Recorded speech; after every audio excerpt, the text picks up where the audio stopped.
Okay, we are on to Rambam Mishneh Torah, Hilchos Malachim Umilchoseihem, and Kings and Their Wars. We're up to chapter 2. The king must be treated with great honor. We must implant awe and fear of him in the hearts of all men, for implied in the command in Deuteronomy chapter 7, verse 15, appoint a king, is the obligation to be in awe of him, fear, a pachad.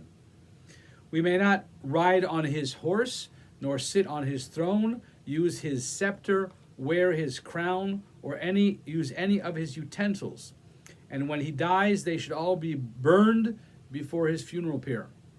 The idea, of course, here is that the king is chosen by God for his office. His function is to impress the people with their responsibility to their creator. So the king is I want to say a mock-up, but that's probably not a respectful way to do it. But basically, the king is a stepping stone to understanding and implementing the concept of Yirah Shamayim, of fear of heaven, fear of God. And so this is a way of creating that concept and living with that. Accordingly, the king is worthy of all the tokens of respect and honor described in this and the following halacha. Similarly, another king is allowed to make use of his servants, maids, and attendants. So in other words, those things that belong to him that have to be respected have to be destroyed. We destroy them.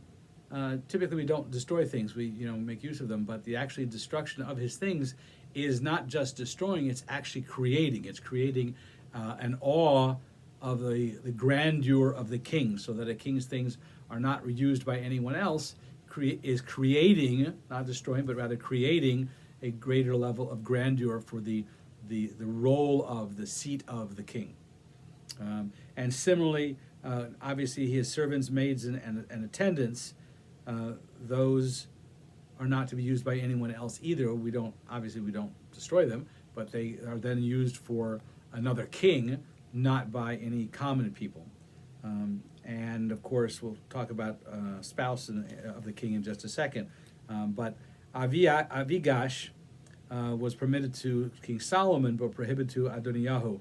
So King Solomon was allowed to marry Avigash, who was he was not married to King David, but he was a servant to King David in his older years.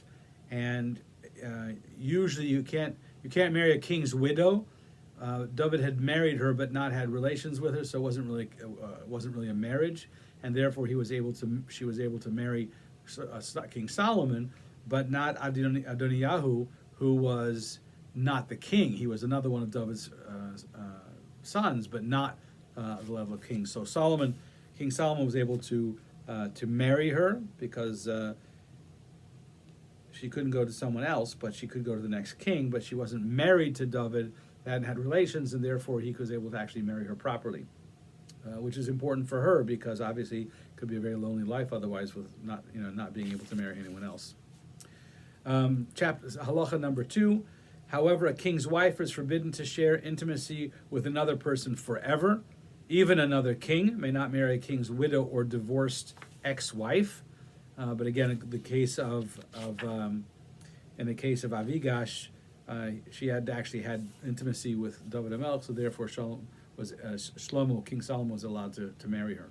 Number 3, it is forbidden to observe the king while he is naked, while he is having his hair cut, while he is bathing, or while he is drying himself after bathing. These are, in a sense, you can't see the king in any kind of a compromising situation.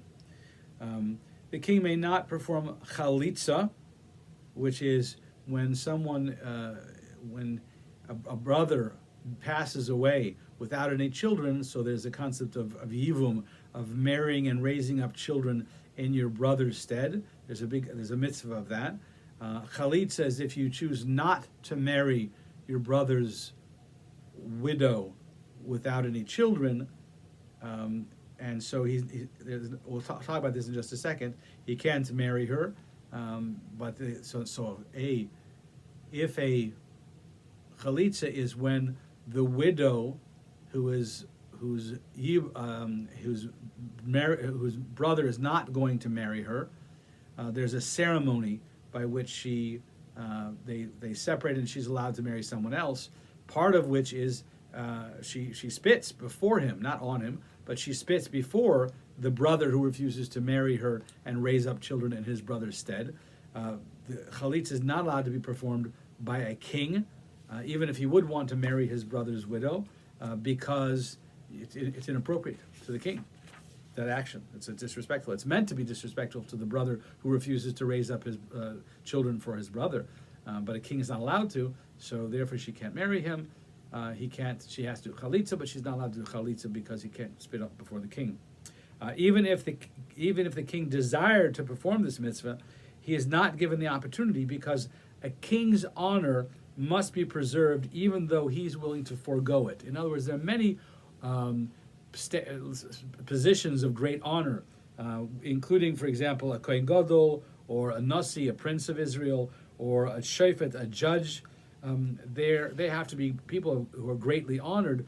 Those people are allowed to, under circumstances, forego their honor, the kavod, the respect that's due to them, for other reasons. A king is not allowed to, because a king is the representative of the people, of the nation, and therefore he's not allowed to forego his honor. It's more about the position that he holds than him himself, and so he's not allowed to. But Michael is covered. He's not allowed to forego his honor that's due to him. So the widow of his brother, she's not allowed to perform chalitza, nor is she eligible to have the levirate marriage. So similarly, in the event of his death, since it is forbidden to initiate a levirate marriage with his wife, chalitza is also not performed for her. Rather, she must remain in her state of attachment forever. Number 4. Even if one of the king's close relatives dies, he may not leave his palace to attend the funeral, because again, his position is a position of great royalty, and he represents the kingdom, and so he's not allowed to do the whole mourner scene in leaving the palace. Rather, he has to stay within the palace and in his position of royalty. When it comes to the mourner's meal, because we always serve a special meal to the family that's mourning. So in that time, usually people would sit on the floor, on the ground, and the people who come to visit would be able to sit on a chair to visit the mourner. The mourner would sit on the ground, or at least on a low stool. So the king is not allowed to go to the funeral for a family member that's passed away. When he served the mourner's meal, the entire nation should sit on the ground, and he should sit on a low couch. In other words, the king shouldn't sit on the ground. He should sit on a low couch. And the nation should not sit higher than the king, and they should sit on the floor.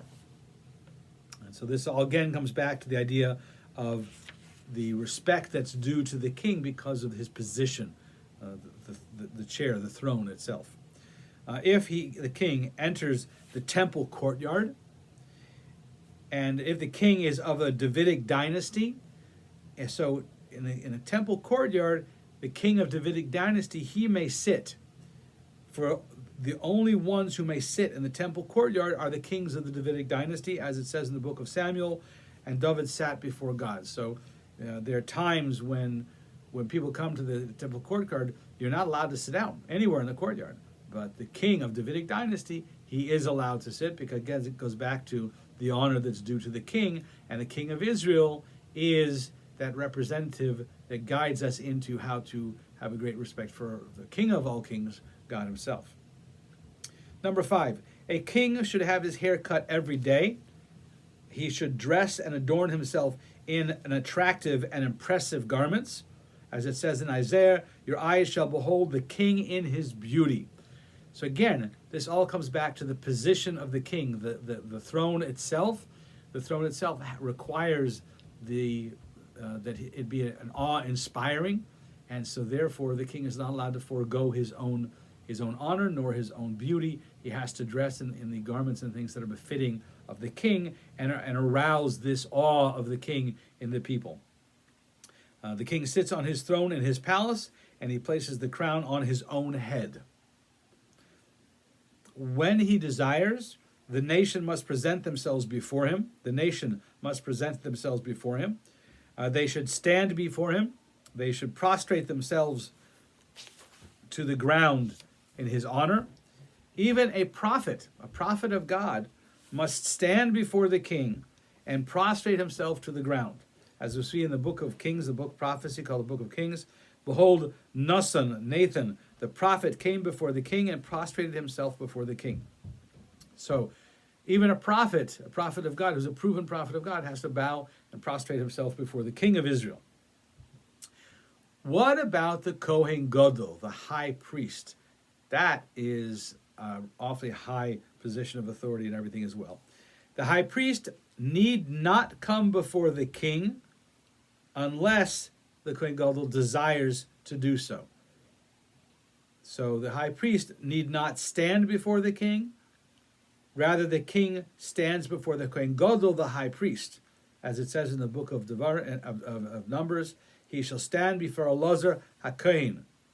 And so the king stands before the high priest. Nevertheless, it is a mitzvah for the high priest to honor the king by having the king seated and the Kohen Gadol actually standing in his presence when he visits him. The king should only stand before him when he consults the Urim V'Turim. The Urim V'Turim is that name of God that sits in the breastplate of the Kohen Gadol, the high priest, and when the high priest or someone comes to ask a question of God to the high priest, the Urim V'Turim and the Choshen Mishpat, the chest of plate, answers the questions, and that's another topic for another time. But the idea is that even when the king comes to ask of God a question, and comes to ask the question of the Urim V'Turim, which the Kohen Gadol wears, and like for example, should he go to war or not in these circumstances? When the king would come to that, so again, the Kohen Gadol shows humility before the king. The king shows humility before the Kohen Gadol. These are both positions that represent God here down on earth, and therefore it's not so much the man, but the office itself that is being honored. We see this obviously in military circles all the time. The idea is it's not the man but it's the rank that's being honored. The same thing here. Both the Kohen Gadol and the Melech Yisrael, the king of Israel, they represent God down here. So it's the position that's being honored, not the person in the position. And they have to each, uphold the position. You can show honor. They can each show honor to each other, but they have to have humility amongst themselves. And we'll see that again in some of the other laws. Is that publicly there's one thing, but then privately they have to have humility. Similarly, it is a mitzvah for the king to honor students of Torah when they enter his presence. The king should stand before the Sanhedrin, the high court of 71 elders, and he should stand before the sages of Israel, and he should have them seated at his side. So in other words, the king shows great honor to the sages of Israel because of their great scholarship in God's Torah. So again, it comes back to honoring God. That's the bottom line. Yehoshaphat, the king of Judah, would follow this practice, that whenever a student of Torah scholar would come to him, he would rise from his throne in honor of the scholarship, the learning of God, and he would kiss him and address him as Mori Rabbi, my teacher, my master. When does this apply? So the king would get up and honor him, the Torah scholars, when the king is alone in his palace in privacy. Then he and his servants should behave with great honor to Torah scholars. However, in public, before the public, he should not conduct himself in this manner, because in the public he has to be, again, representing God on earth, and God would not be standing up to honor Torah scholars, so therefore, in public. Therefore, he should not stand before anyone in the public, but when it comes to the private thing, again, he should show great humility. He should not speak gently. He should address a person using his name alone, in order that the awe of God will be planted upon everyone's heart. So in other words, he doesn't use titles and things like that, but uses names instead, where the idea is that all of the honor needs to go towards God. Privately, he is allowed to show his humility. He should show his humility, especially with a Kohen Gadol, a high priest. But publicly, there has to be the upholding of the chair, the throne, the place of the position of authority. Number 6, just as the Torah has granted him great honor and obligated everyone to revere him, so too the Torah has commanded him to be lowly and empty at heart. As it says in the book of Psalms, my heart is void within me. So there's this, public persona, but personally in himself, he has to have tremendous humility and humble himself, give humble heart. Nor should he treat Israel with overbearing haughtiness. It says in Deuteronomy chapter 17, verse 20, describes how the king should not lift up his heart above his brothers. He should be gracious and merciful to the small and to the great, involving himself in their good and in their welfare. He should protect the honor of even the humblest of men. When he speaks to the people as a community, he should speak gently, as it says in Chronicles, chapter 28, verse 2. It states, listen, my brothers and my people. He speaks to them affectionately. Similarly, in the book of Kings, chapter 12, verse 7, it states, if today you will be a servant to these people. So the king is a servant of God, but he's also, therefore, his position is actually to be taking care of the people, which we see in good, truly good leadership is one who takes care of his people. The king should always conduct himself with great humility. As we see in the book of Exodus, there is none greater than Moshe Rabbeinu, Moses our teacher, and yet it says in Exodus, what are we? Your complaints are not against us. That's what Moses and Aaron were talking to the people. He should bear the nation's difficulties, burdens, complaints, and anger as a nurse takes care of an infant. In other words, the king should have great patience with his people and kindness and everything to his people. He has to command authority, but ultimately he's there for their benefits, to take care of them. Ein melech bli am, there's no king without a people. So the truth is that the king has his position of authority, but the people have to crown him. They have to put him up on that pedestal. They have to, that's the job of the people, is to put the king up on a great pedestal and to honor him greatly, and then he can have his humility. But the throne, the position of the king, has to be greatly honored. Our sages talk about two sages who refused to accept positions of authority out of humility. And Rabbi Gamliel, the Nasi, the prince of the time, assured them, he says, don't worry, I'm not giving you honor and authority. I'm making you servants of the people. And that's where the true leadership comes in. Though the burden of leadership was entirely on his shoulders, Moshe Rabbeinu, Moses, our teacher, is referred to as humble more so than any man on the face of the earth. And even when the people rebelled against him, the whole rebellion of Korach and his army, we see that Moshe, he patiently sought to make peace with the leaders of the rebellion. He did everything he could to make peace. In the book of Psalms, 78, verse 71, refers to the king as a shepherd. To shepherd Yaakov, his nation. The prophets have described the behavior of a shepherd as he shall pasture his flock like a shepherd. He shall gather the lamb with his arm and carry them to his bosom. So again, the idea of leadership. The king has an exalted position. We have to put him up on that exalted pedestal. We have to treat him with great honor and respect of the position of the king. But the responsibility of the king is to uphold the position, but then take care of his people. And his job is to be humble and caring about everyone, just as we saw with Moshe Rabbeinu, Moses, our teacher, as the first, in a sense, a similar position to king. He wasn't called the first king of Israel, but his position certainly was that of the responsibilities of a king and a leader. And that is the end of chapter 2. Look forward to having seeing chapter 3.